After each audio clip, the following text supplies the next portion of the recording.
Looking for a fast-charging, ultra-responsive stylus for your iPad? Meet the 2X Fast Charge Active Stylus Pen, designed for 2018 to 2025 Apple iPads. Take your creativity and productivity to the next level. Click the link in the video description to shop now on Amazon. Welcome to the Google Trends Hub. Today, we're diving into a major antitrust ruling that's got everyone talking. A U.S. judge has found that Google held an illegal monopoly over two key markets in online ad tech. Now, let's break down what that means for publishers, advertisers, and the advertising industry as a whole. First off, it's worth noting that this isn't the first time Google's been facing scrutiny from regulators. Just last month, they lost a separate case where a judge ruled that Google maintained a monopoly in online search. The latest ruling centers around two areas of interest: publisher ad servers and the market for ad exchanges. In simple terms, these are platforms where publishers sell ads to businesses and advertisers bid on space to reach their target audience. But here's the catch: Google's got an enormous amount of control over these markets, thanks in part to its acquisition of DoubleClick back in 2008. That deal gave Google a huge boost in the online ad market, but it also led to allegations that the company was using its power to stifle competition and harm publishers.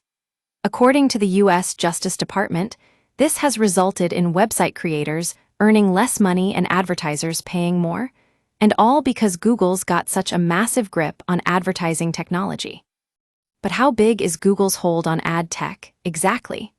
Well, it turns out that the company collects an estimated 35% of every dollar spent on digital advertising. That's a staggering chunk of change that gives Google an enormous amount of influence over the entire online ad landscape. The government's case against Google centers around this dominance, and whether or not the company's use of its power is, well, fair game for antitrust laws. Now, we know Google says it has plenty of rivals in the market, but the problem is that these other companies just can't compete with the scale and resources that Google brings to the table.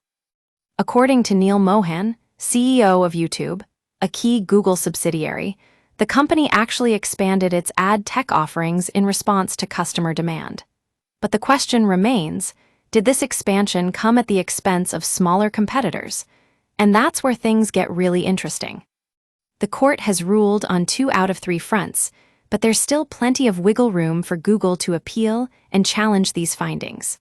Meanwhile, publishers are left to wonder how all of this will play out, and whether or not their beloved ad dollars will be affected by the verdict.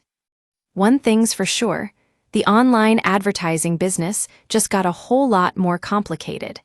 And that's something we'll definitely be keeping an eye on here at the Google Trends Hub.